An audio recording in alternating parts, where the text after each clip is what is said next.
सभी दोस्तों को नमस्कार। एक बार फिर से आपका स्वागत है संकल्प टेक्निकल क्लासेस में। जो बच्चे हमारे चैनल पर नए जुड़े हैं वो चैनल को सब्सक्राइब एवं कमेंट करना ना भूलें। और आज हम पढ़ते हैं अपने पार्ट 4 में क्या रहेगा हमारा, केवल किस प्रकार से रहती हैं, किस प्रकार से इनका चयन किया जाता है और इनका आचालक आवरण किस प्रकार से होता है। पिछली कक्षा में पिछली पार्ट में हमने जो कवर किया था, जो केवल है किस प्रकार से बनती है, क्या क्या इनके भाग होते हैं, किसकी संरचना होती है, तो उनके बारे में पढ़ा हमने पिछली पार्ट में। तो हम पढ़ते हैं केवल का चयन, ठीक है ना। तो केवल का चयन किस प्रकार से किया जाता है। देखो, केवल का चयन विद्युत धारा के कटाव क्षेत्र और उसके जो सहन क्षमता होती है उसके निर्भर या उसके ऊपर या आधारित किया जाता है। जितनी हमारी केवल बनती हैं, हमारी जितने भी चयन किया जाता है उसकी क्षमता कितनी होनी चाहिए, उसकी कैपेसिटी कितनी होनी चाहिए, कितनी क्षमता बनी होनी चाहिए, तो इस प्रकार से इनका चयन करते हैं। तो हम देखेंगे इस प्रकार से। देखो,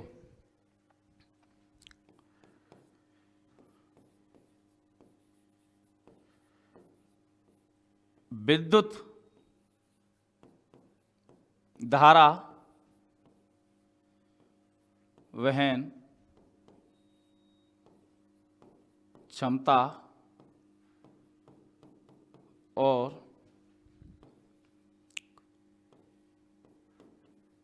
कटाक्ष और उसके कटाक्ष क्षेत्रफल पर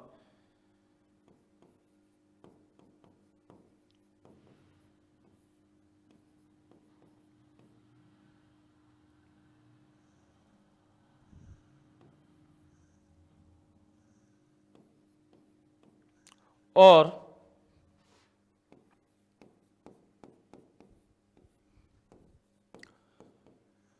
अन्य कारणों से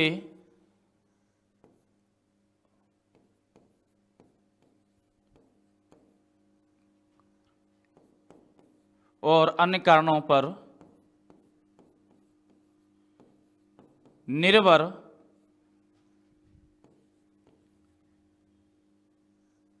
रहती है। देखो, जो हमारे जो विद्युत केबल का चयन किया जाता है, जो कटाव क्षेत्रफल के और जो अन्य कारणों पर इसका निर्भर किया जाता है, ठीक है ना। तो हमारे जो केबल का चयन किया जाता है तो इस प्रकार से किया जाता है। तो हम देखेंगे किस प्रकार से केबल का चयन किया जाता है। तो पहला लिखेंगे अपन धातु की किस्म। क्या लिखेंगे? धातु की किस्म पर धातु की किस्म। देखो, जो धातु की किस्म होती है जो किस प्रकार से होती है। देखो, तार में जो ऊष्मा उत्पन्न होती है तो उस पर क्या करते हैं अपन, निर्भर करती हैं हमारे तार की जो ऊष्मा होती है जो भिन्न भिन्न होती है, और कटाक्ष क्षेत्रफल क्या होता है उसका भिन्न भिन्न होता है। तो लिखेंगे इसके बारे में अपन,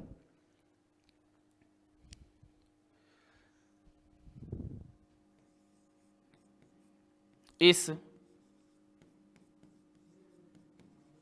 केवल का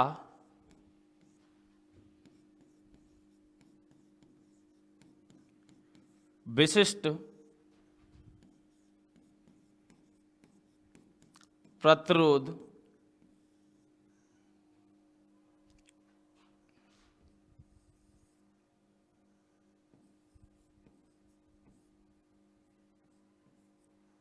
इन केबलों का विशिष्ट प्रतिरोध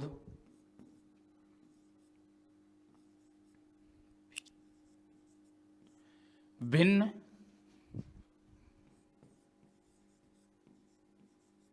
भिन्न होता है, ठीक है ना। जो धातु की किस्म होती है इन केबलों का विशिष्ट प्रतिरोध कैसा होता है भाई, हमारा भिन्न भिन्न होता है। और विद्युत धारा क्षरण क्षमता कैसी होती है, भिन्न भिन्न होती है। विद्युत धारा वहन क्षमता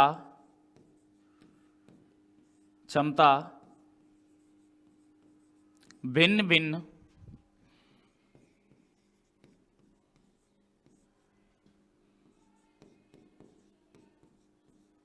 होती है, ठीक है ना। दोनों प्रकार से होती है कि इसका विशिष्ट प्रतिरोध भी कैसा होता है भाई, भिन्न भिन्न होता है, और विद्युत धारा वहन क्षमता भी कैसी होती है, भिन्न भिन्न होती है। अब पढ़ते हैं अचालक की किस्म। अचालक की किस्म होती है वो किस प्रकार से होती है।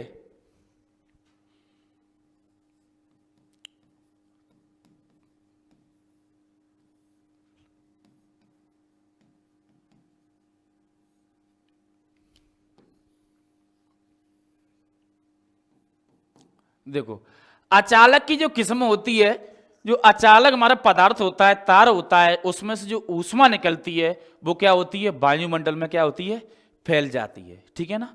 तो इस प्रकार से हमारे अचालक पदार्थ होती हैं, उन पे निर्भर करती हैं किस प्रकार से इनको केवल का पदार्थ तापमान पर उसकी वहन क्षमता पर को प्रभावित करता है। तो लिखेंगे कुछ अचालक पदार्थ ऊष्मा उत्पन्न करते हैं। कुछ अचालक पदार्थ को क्या होते हैं भाई, ऊष्मा उत्पन्न करते हैं, जो वायुमंडल में फैल जाते हैं।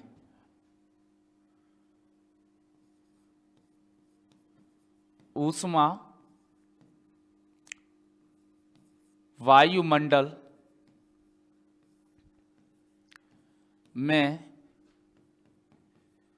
फैल जाती है, ठीक है ना। क्या होती है, ऊष्मा वायुमंडल में फैल जाती है, ठीक है ना।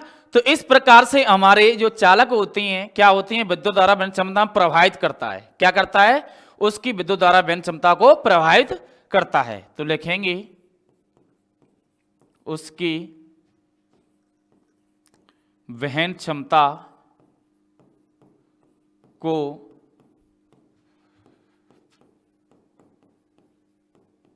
प्रभावित करता है, ठीक है ना। क्या करता है, उसकी वहन क्षमता को क्या करते हैं भाई, प्रभावित करते हैं। तो नेक्स्ट पढ़ेंगे हम केवल स्थापना विधि। केवल स्थापना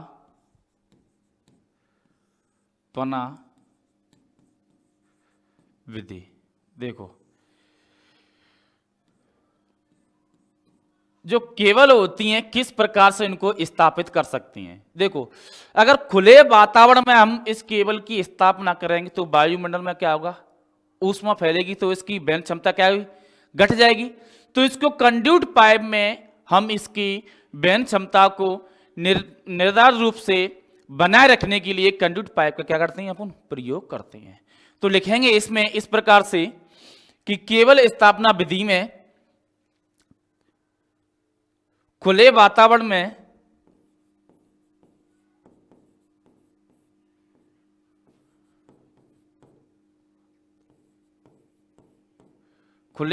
में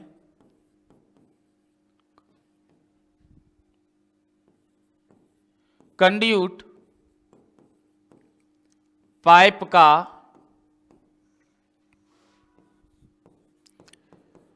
प्रयोग कर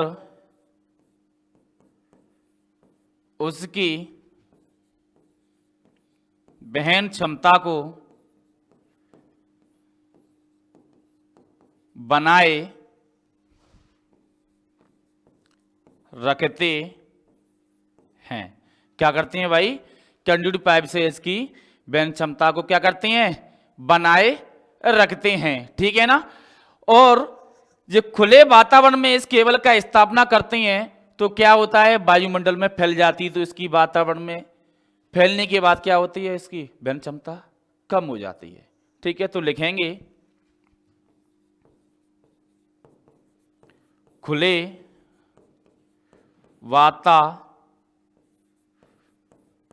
वातावरण में स्थापित करने से ऊष्मा वायु मंडल में फैल जाती है और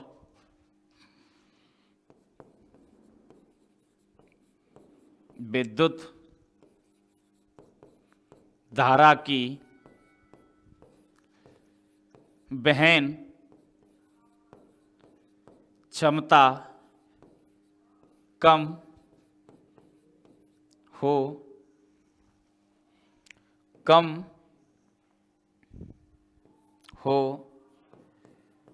जाती है। ठीक है ना, क्या होती है? कम हो जाती है। नेक्स्ट पढ़ते हैं अपन, देखो नेक्स्ट पढ़ते हैं कि परपतों में फेजों की संख्या किस प्रकार से होती है।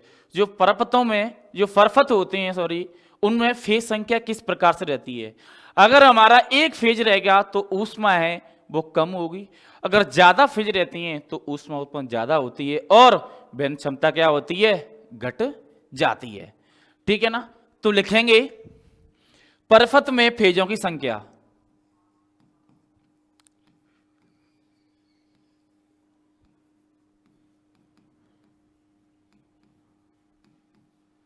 फेजों की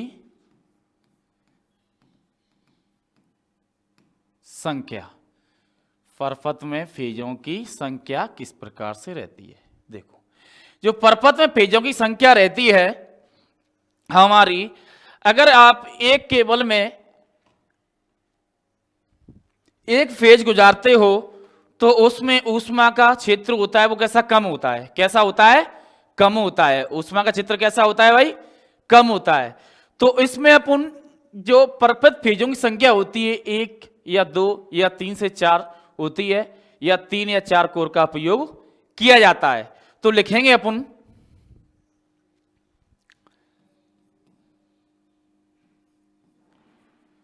तीन फेज में लाइन की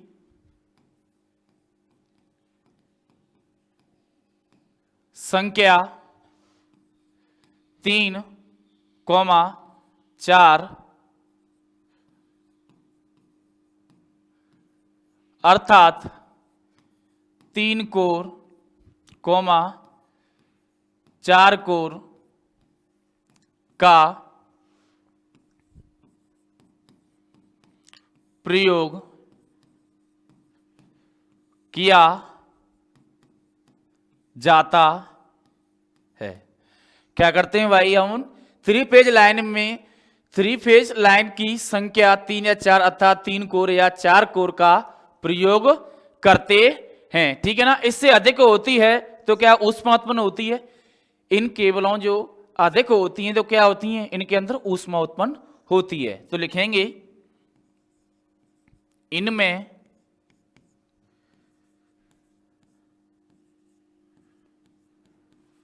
ऊष्मा उत्पन्न होती है। क्या होती है भाई? इनमें क्या होती है भाई? ऊष्मा उत्पन्न होती है। इस प्रकार अधिक संख्या होती है, अधिक फेजों की संख्या होती है तो क्या होती है? ऊष्मा उत्पन्न होती है। तो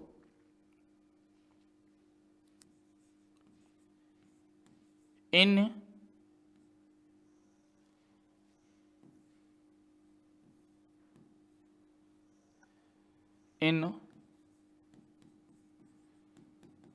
केवल की संख्या अधिक होती है। ठीक है ना, जो ऊष्मा उत्पन्न होती है इन केबलों की संख्या कैसी होती है? अधिक होती है। ठीक है ना, तो अधिक होने के बाद क्या होता है? इनकी वहन क्षमता क्या होती है? विद्युत धारा की घट जाती है।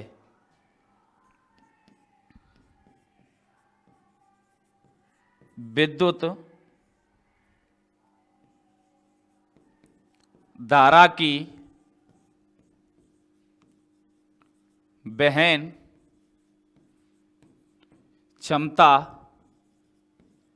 घट जाती है। क्या होती है भाई? विद्युत धारा की वहन क्षमता घट जाती है।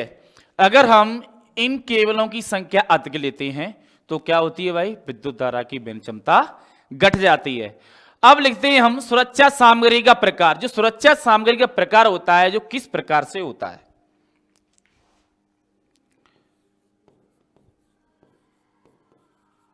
सुरक्षा सामग्री का प्रकार। सुरक्षा सामग्री का प्रकार होता है, वो किस प्रकार से होता है? देखो, सुरक्षा सामग्री का प्रकार होता है हमारा SI 694 के तहत जो फ्यूज निर्धारित किया गया है वो क्या होता है? सुरक्षा निर्धारित होता है। किसी भी लाइन को सुरक्षित प्रदान करने के लिए फ्यूज की रेटिंग होती है, उन रेटिंग को बनाया गया है कि किसी भी लोड से, किसी विद्युत धारा लोड से 1.5 गुना अधिक लोड पर निर्धारित करने वाला फ्यूज को तैयार किया जाता है। कोई भी लोड चल रहा है आपके में, तो इस लोड से 1.5 गुना तक क्या करती है? वो लोड सहन कर सकता है। और ये कितने टाइम तक कर सकता है? 4 घंटे कर सकता है, कम से कम 4 घंटे के बाद क्या होता है भाई? ये अपने आप ऑटोमेटिक प्रचालित होने के बाद क्या होता है? शीघ्र पिघल जाता है। क्या होता है? शीघ्र पिघल जाता है। तो लिखेंगे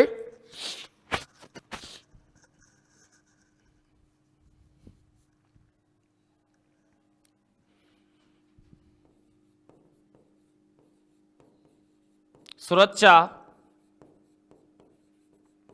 साधन SI 694 के नेम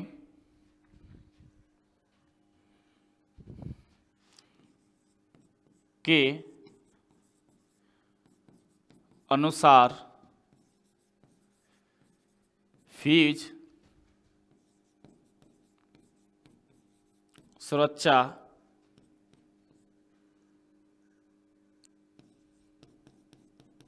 दृष्टि से बनाया गया है। ठीक है ना? SI 694 के तहत के अंतर्गत हमारे जो सुरक्षा है वो इस दृष्टि से बनाए गए हैं कि कोई भी विद्युत धारा लोड होती है उसमें कम से कम 1.5 गुना तक क्या होता है? लोड सहन करने की क्षमता होती है। ठीक है ना? उस लोड से ज्यादा बनाया जाता है। और जो कितने टाइम तक प्रचलित रहता है? वो कम से कम 4 घंटे तक प्रचलित रहता है। उसके बाद क्या होता है? वो शीघ्र पिघल जाता है। तो लिखेंगे इसमें, और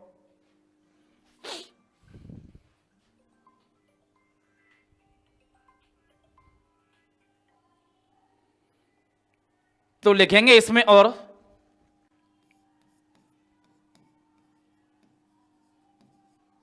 विद्युत धारा लोड, विद्युत धारा लोड क्षमता 1.5 गुना 1.5 गुना 4 घंटे तक 4 घंटे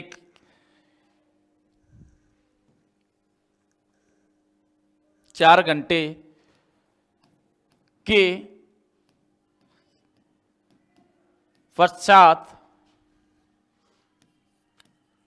प्रचालित हो जाता है, अर्थात पिघल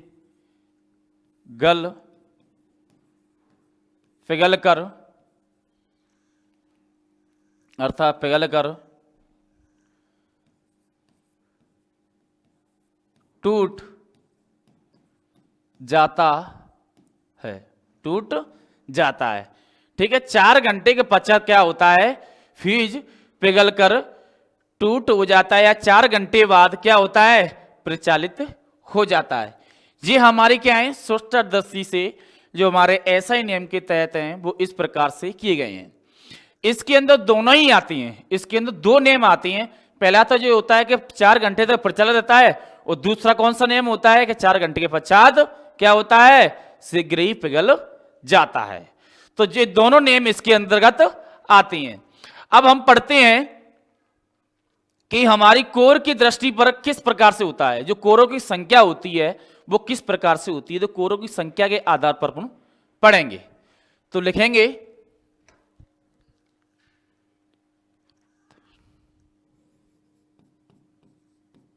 कोरों की संख्या, कोरों की संख्या। देखो कोरों की संख्या किस प्रकार से होती है, कोरों की संख्या बढ़ जाने पर क्या होता है, विद्युत धारा कटाव क्षेत्रफल क्या होता है, कम हो जाता है। ठीक है ना, क्यों कि इसके अंदर क्या होती है, ऊष्मा उत्पन्न होती है ज्यादा। क्या होती है, ऊष्मा उत्पन्न होती है, या चारों तरफ का तापमान कैसा होता है, बढ़ जाता है। तो लिखेंगे कोरों की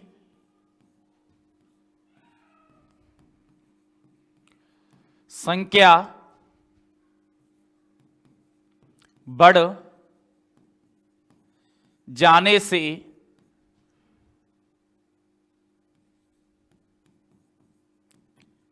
केवल के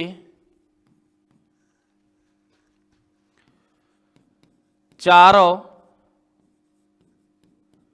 ओर का तापमान बढ़ता है तो विद्युत धारा वहन क्षमता घट जाती है। ठीक है ना, जो कोरों की संख्या बढ़ जाने से और केवल के चारों ओर का तापमान बढ़ता है तो क्या होता है भाई, हमारी जो धारा की वहन क्षमता क्या होती है, कम हो जाती है। ठीक है, लास्ट पढ़ेंगे अपन प्रवेश का तापमान, परिवेश तापमान। देखो प्रवेश तापमान क्या होता है, प्रवेश तापमान हमारा वो होता है जो केबलों को निर्धारित करता है कि इतने टेम्परेचर तक इसका जो विद्युत बाकबल है वो, सॉरी विद्युत क्षेत्र धारावाही है वो घटेगा नहीं। अगर इससे ज्यादा जाता है तो क्या होगा भाई, घटना चालू हो जाएगा। ठीक है ना, समझ में आया। तो इस प्रकार से लिखेंगे प्रवेश तापमान। ठीक है, प्रवेश का तापमान,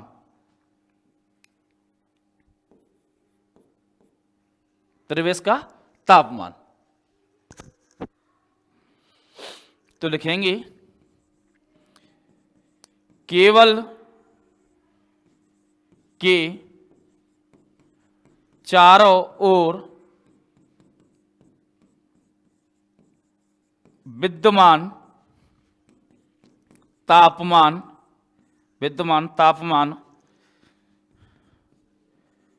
बढ़ जाने से, देखो केवल के चारों ओर विद्यमान तापमान के बढ़ जाने से या वृद्धि हो जाने से क्या होता है, विद्युत धारा का क्या होती है, क्षमता घट जाती है। बढ़ जाने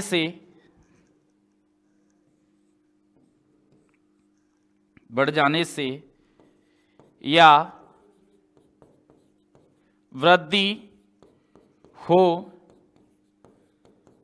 जाने से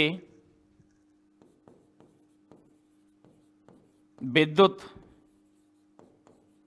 धारा वहन क्षमता घट जाती है। क्या होती है भाई, वहन क्षमता घट जाती है। ठीक है, और किसी केबल केबल का जो रिएक्टिव पावर फैक्टर होता है, जो रिएक्टिव फैक्टर होता है वो कितना होता है? 40 डिग्री सेल्सियम होता है। कितना होता है? 40 डिग्री सेल्सियम। तो लिख लेंगे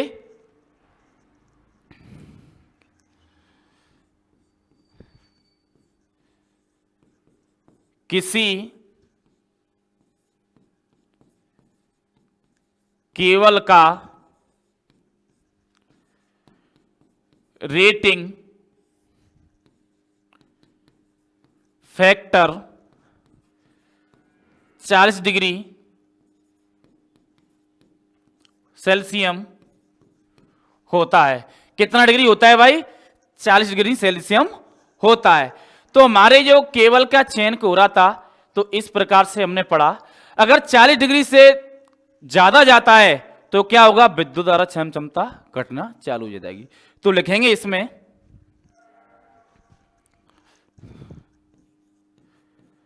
अगर 40 डिग्री सेल्सियम से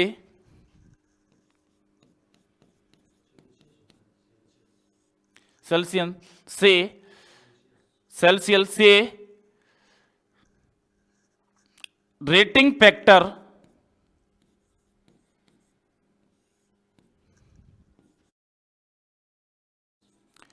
अधिक होता है तो विद्युत धारा वहन क्षमता घट जाती है। ठीक है ना? क्या होता है भाई? सेल्सियस से ज्यादा होता है, 40 डिग्री से ज्यादा होता है तो हमारी विद्युत धारा जो वहन क्षमता है क्या होती है? घट जाती है। तो इस प्रकार से हमारे जो केबल के जो चयन प्रक्रिया थी वो समाप्त हुई और आगे बढ़ती हैं केवल अचालक। जो केबल के जो अचालक पदार्थ होती हैं उनके बारे में पढ़ेंगे। ठीक है ना? हमारे चालक के बारे में मैंने पहले पढ़ा चुका हूं आपको, फिर दोबारा से और बता देता हूं केबल के चालक किस प्रकार से होते हैं। ठीक है ना? तो लिखेंगे केवल अचालक।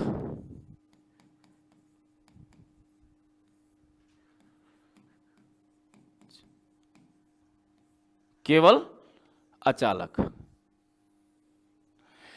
केवल अचालक हमारे इंसुलेशन पर आधारित होती हैं। क्या होते हैं? इंसुलेशन पर क्या होते हैं? अचालक पदार्थ आधारित होते हैं, जो कि निम्न प्रकार से हैं। क्या है? निम्न प्रकार से।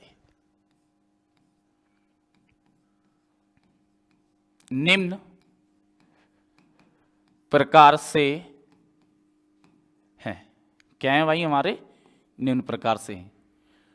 तो कौन कौन से हैं तो उनके बारे में अपन पढ़ेंगे। देखो पहले पढ़ते हैं रबड़। क्या पढ़ते हैं? रबड़। रबर। तो रबर किस प्रकार से होती हैं? रबड़ हमारा अचालक पदार्थ तो है, पर ये वातावरण के अनुसार इसके अंदर अचालकता कैसी होती है? घट जाती है। क्या होती है? घट जाती है। और उच्च वोल्टेज के लिए इसको क्या नहीं कर सकते अपन? यूज नहीं कर सकते, प्रयोग नहीं कर सकते। तो लिखेंगे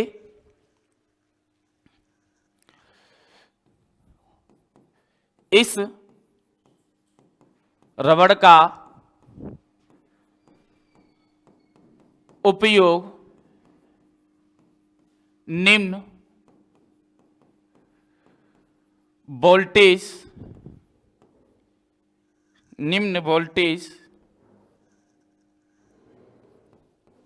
की केबलों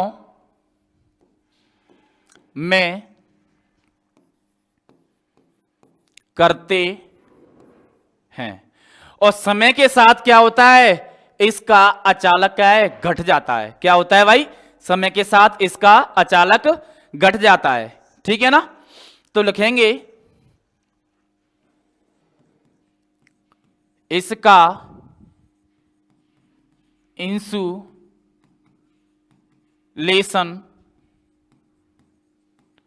समय के साथ घट जाता है। क्या होता है भाई? इसका इंसुलेशन समय के साथ क्या होता है भाई? घट जाता है। ठीक है ना, और इसका उपयोग उच्च वोल्टेज केबलों में नहीं कर सकते। और इसका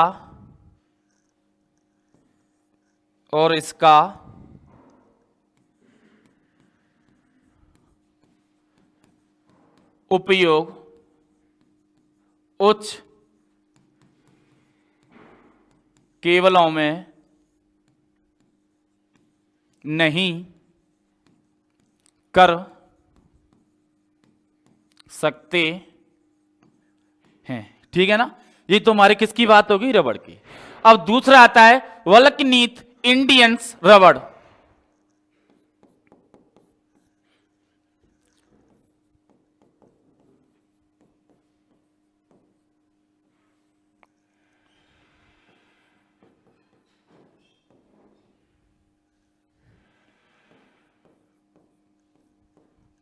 इंडियन रबड़, ठीक है ना, वल्कनीत इंडियन रबड़। इसको बेल्केनाइज्ड या बेल्केनाइजेशन भी कह सकती हैं। तो लिखेंगे इसके बारे में। देखो जी, हमारी जो रबर होती है, इसमें हम क्या करते हैं, इसकी गुणवत्ता बढ़ाने के लिए या टेम्परेचर बढ़ाने के लिए, जो वातावरण टेम्परेचर को सहन कर सके और इस वातावरण के टेम्परेचर के अनुसार उस केबल में अपन 1 से लेकर 5% तक, 1 से लेकर 5% तक इसमें जिंक ऑक्साइड, मैथेनियम या लिथार्थ उत्प्रेरक का क्या करते हैं, मिलान करते हैं। जो इसकी सहन क्षमता तो होती है 130 डिग्री से हमारे 160 डिग्री तक, इसकी क्या होती है, सहन क्षमता होती है, सहन क्षमता होती है। ठीक है ना, तो लिखेंगे इसके बारे में।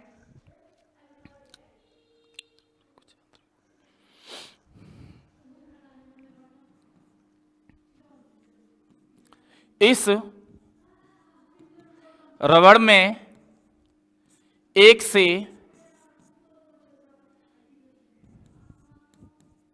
5%, देखो हमारी जो बेलगन रबड़ होती है, इसमें 1 से 5% तक क्या करते हैं भाई, गंधक के साथ क्या करते हैं अपन, इसके अंदर जिंक ऑक्साइड मिलाते हैं।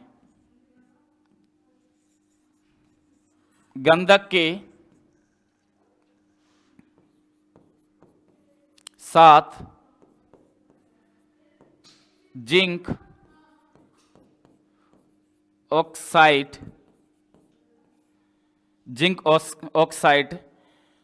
क्या करते हैं, जिंक ऑक्साइड मिलाते हैं। और इसकी जो सहन क्षमता होती है कितनी होती है, 130 डिग्री से हमारे 160 डिग्री तक सहन क्षमता होती है। ठीक है ना, ऑक्साइड मैग्नीशियम भी मिलाती हैं इसमें, क्या करती हैं, मैग्नीशियम भी मिलाती हैं।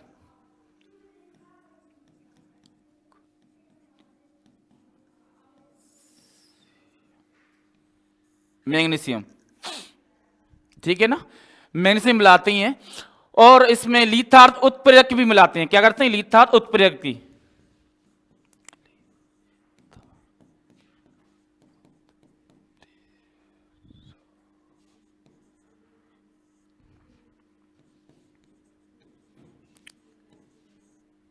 मिलाते हैं। ठीक है ना, इस रबड़ में 1 से 5% गंधक के साथ जिंक ऑक्साइड, मैग्नीशियम या लिथार्थ उत्प्रेरक मिलाती हैं। जो टेम्परेचर जो बढ़ जाता है वो कितना होता है, 130 डिग्री सेल्सियस से 160 डिग्री सेल्सियस तक हो जाता है। ठीक है ना, क्या होता है भाई, 130 डिग्री से 160 डिग्री तक सेल्सियस हो जाता है। ठीक है, नेट चलते हैं इसमें। संचित और इसी को क्या कहते हैं, इस प्रक्रिया को क्या कहती हैं, बेल्केनाइजेशन कहती हैं। बेल्केनाइजेशन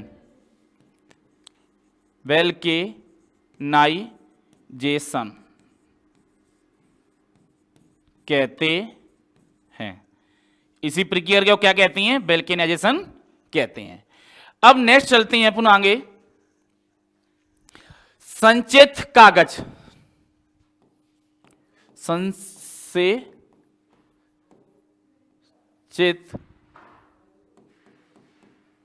कागज। जो संचित कागज होता है ये इस प्रकार से समझेंगे, इसका प्रयोग केवल एक, इसका प्रयोग हम कर तो सकते हैं इस कागज का, पर ये क्या होता है हमारा, ये ऊष्मा को निवेश करता है। क्या करता है? ऊष्मा को क्या करता है? निवेश करता है ऊष्मा को, क्योंकि ये कागज होता है सील जाता है। तो इसी प्रकार से इसका अपन नमी आवेश आविष्ट कर लेता है। ये क्या करे? नमी को आविष्ट अपनी ओर क्या करता है? एब्जॉर्ब कर लेता है। क्या कर लेता है? एब्जॉर्ब कर लेता है। ठीक है ना। और इसका क्या होता है? इंसुलेशन क्या कहता है? घट जाता है। इस कागज का क्या होता है? इंसुलेशन घट जाता है। तो लिखेंगे इसके बारे में,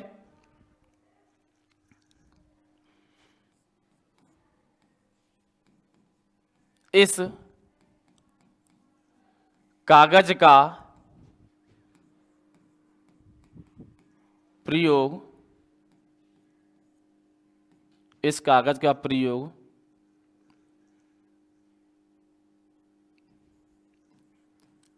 करते हैं पर नमी को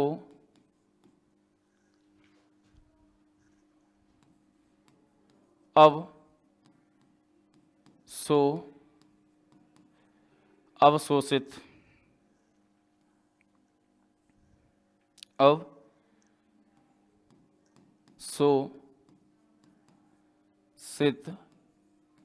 कर लेता है और इंसुलेशन घट जाता है। इस कागज का प्रयोग तो करते हैं पर नमी को क्या करता है भाई? ये अवशोषित करता है। क्या करता है? अवशोषित करता है।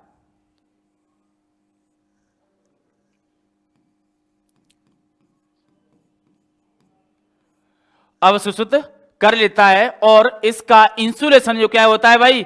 घट जाता है। क्या होता है? घट जाता है। इसका ये क्या दोष है? क्या इसके अंदर ये दोष है? ठीक है ना। अब लिखेंगे वार्निश केरेमिक। नेक्स्ट कौन सा हो गया जी? पहला, दूसरा, तीसरा, चौथा। अब लिखेंगे वार्निश केरेमिक।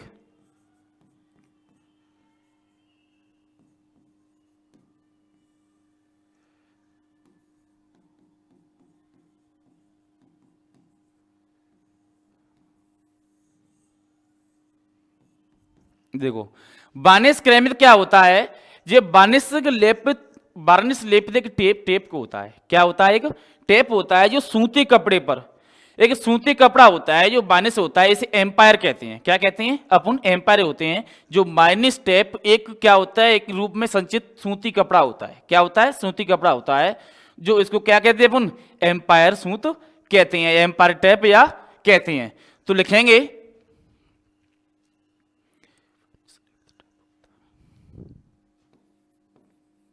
ये है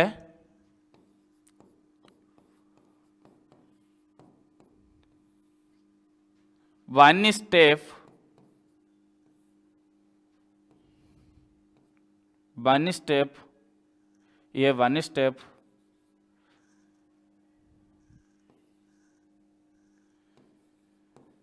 की रूप में, वार्निश टेप के रूप में संचित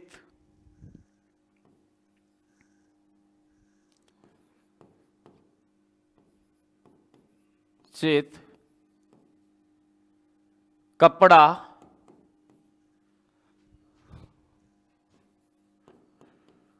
होता है और इसे एम्पायर टेप भी कहते हैं। ठीक है ना।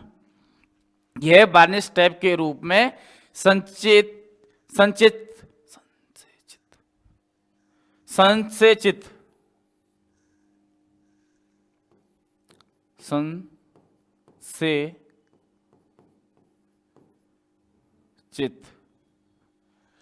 कपड़ा होता है और इसे एम्पायर टेप भी कहते हैं, ठीक है ना।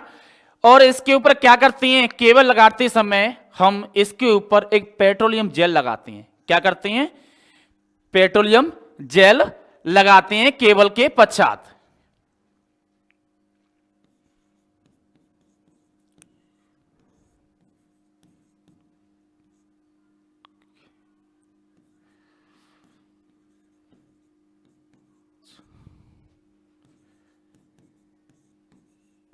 इसके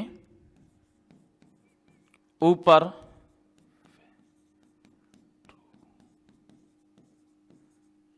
पेट्रोलियम जेली लगाते हैं। क्या करते हैं भाई, केबल के पश्चात उसके ऊपर क्या लगाते हैं भाई, पेट्रोल जेली लगाते हैं। इस प्रकार से होती है। नेक्स्ट आता है हमारा पीवीसी। क्या है हमारा, पीवीसी। देखो पीवीसी क्या होता है हमारा, थर्मोप्लास्टिक संश्लेषण रेजिन होता है। क्या होता है, पीवीसी लिखेंगे। इस प्रकार से हमारे जो अचालक पदार्थ होते हैं वो सभी आते हैं इसमें, पीवीसी, ठीक है ना। तो ये एक थर्मोप्लास्टिक संश्लेषण होता है। क्या होता है भाई, एक थर्मोप्लास्टिक संश्लेषण रेजिन है। यह है एक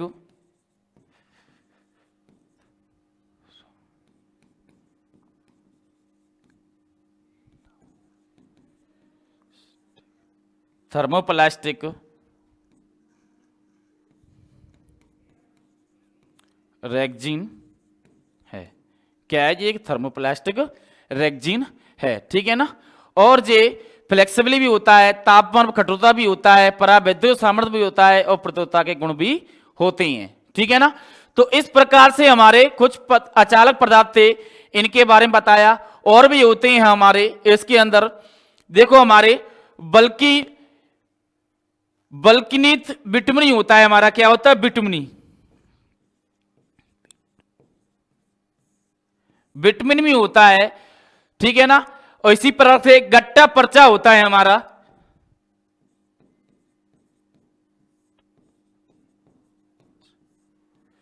गट्टा पर्चाई पदार्थ होता है जो समुद्र की केबलों को संरचना के रूप में उपयोग किया जाता है। जो समुद्र में जितनी भी केबलें होती हैं टेलीफोन की, उनमें इसका उपयोग किया जाता है। तो इस प्रकार से हमारे जो पदार्थ थे, तो इन पदार्थों के बारे में बताया आपको। हमारे एबोनाश आता है, हमारे सूती कपड़ा आता है जो बाइंडिंग कोयलों में लगाने के लिए आता है, ठीक है ना। तो इस प्रकार से हमारे अचालक पदार्थ थे। तो दोस्तों आज की वीडियो में बस इतना ही। आशा है कि जो बताया आपको समझ में आया होगा। और जो बच्चे नए जुड़े हैं हमारे चैनल पे, और आने वाली वैकेंसी भी आने वाली हैं, विद्युत विभाग ने भी नोटिफिकेशन जारी कर दिया है। तो सभी बच्चे हमारे चैनल को सब्सक्राइब और कमेंट करें। मिलते हैं नेक्स्ट वीडियो में, जब तक के लिए धन्यवाद।